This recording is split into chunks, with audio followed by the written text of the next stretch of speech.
A push tonight for more support for the Asheville police officers. The Asheville Coalition for Public Safety voiced support at tonight's City Council meeting, where members laid out the proposal for the upcoming budget. News 13's Taylor Thompson explains why the coalition is not yet satisfied and how the mayor is pushing back. Reminding council members the value of our officers' lives. That's the message that those who showed up in support for APD are hoping to get across.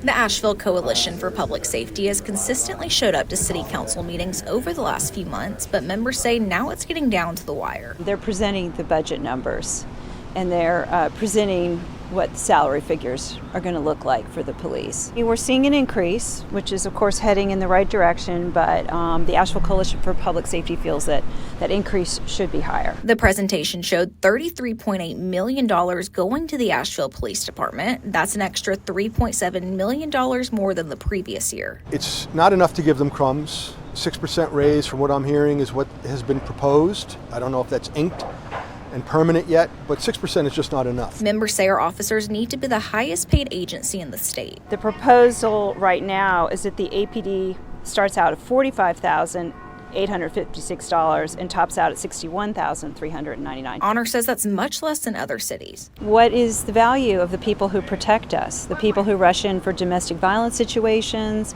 who are going to show up at our schools if we have a mass shooting? There was a sheriff that was shot right in back where the magistrates are this past weekend, and more folks are telling me that they're afraid. He says they're afraid of what the future could look like without more officers. One of our family members or ourselves are going to be in a mall or is going to be in a situation where we need police, and because of the lack of officers, the response time is going to be significantly diminished.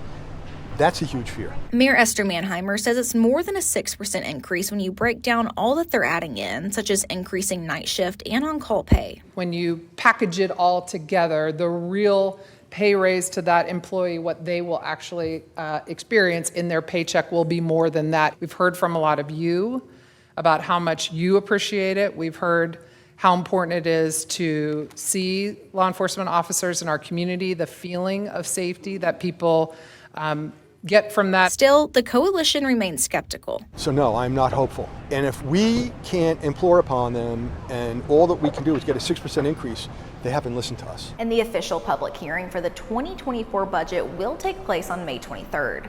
Members of the coalition say they'll be back one final time to push for higher pay. An AB Tech police officer was killed on Monday morning in an accident that has stunned the many who knew him. The accident, as News 13's Charles Perez reports, is also a warning about the dangers on the roadways. Right here, Monday morning, Jamil Haas, traveling eastbound on his motorcycle, was hit by a car coming westbound. He probably never saw it coming. The scattered debris left behind by a Monday morning collision that killed 31-year-old Jamil Haas. He was a father, a son, a husband, a friend to many, and an officer. The crash happened at the intersection of Old Fork Road and Wrights Cove Road in Fairview, at a spot where the long, winding road hits a straightaway. Yeah, I live, maybe 100 feet over here. Max Balso lives near the intersection where he says he grew up watching cars speed. All the time. 20, 30 miles over the speed limit, every night. There's accidents here maybe once a month, whether it's, two cars, someone going off the bank here into the field. According to North Carolina State Highway Patrol, the collision happened at 11 a.m. on Monday when Haas was hit by a car making a left-hand turn. Haas was the first person at the AB Tech Police Department sponsored by the school's basic law enforcement training program. He had deep roots in the community. He was once a star football player at Asheville High. His sister is an officer with the Asheville Police Department, and his mother a teacher with Asheville City Schools, all issuing statements about his passing. From his former school system, the loss of a former student is always challenging and heart-wrenching. We want you to know that you are not alone. From his AB Tech family, Jamil was always the brightest light in the room. We were blessed to have him as an officer, even more blessed to have him as a friend. And from his family, he was a stranger to no one. His silliness and kind heart will be missed. All testaments to a man, an officer, whose life touched many and whose passing serves as a reminder. Take care of yourself, take care of the people who live on this road. Know that your actions it can affect someone's life in an instant. So far, there is no word from Jamil's family on any remembrance service, though there is no doubt that who he was will live long in the hearts of everyone whom he touched.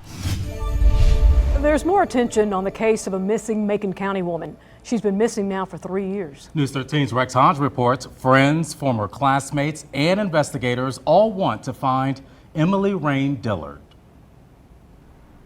Macon County Sheriff Brent Holbrook says, at the moment anyway, all leads into the missing Emily Rain Dillard have been exhausted, but he says that does not mean the end of the investigation. It's still an open investigation, yes, sir. But it's also been 3 years since she went missing, and he says it also took a long time for her to be reported missing. There has been new leads that's came in over the years, but they have been exhausted at this point. I spoke with the investigators this morning. They're familiar with the case. Best friend Avery, going only by her first name, says she and Dillard were roommates in Franklin.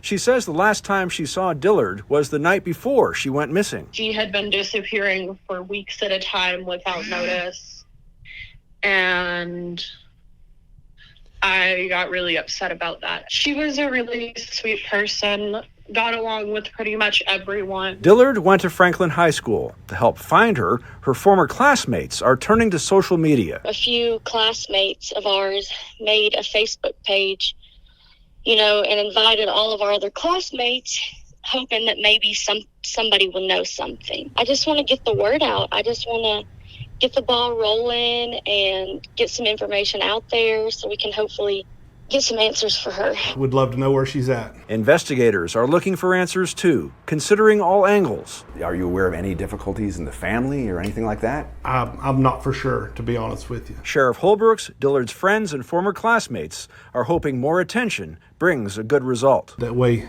we can hopefully locate this young lady. Holbrook says if you have any information about Emily Rain Dillard, please contact Crime Stoppers. We'll have that number along with this story on our webpage at WLOS.com.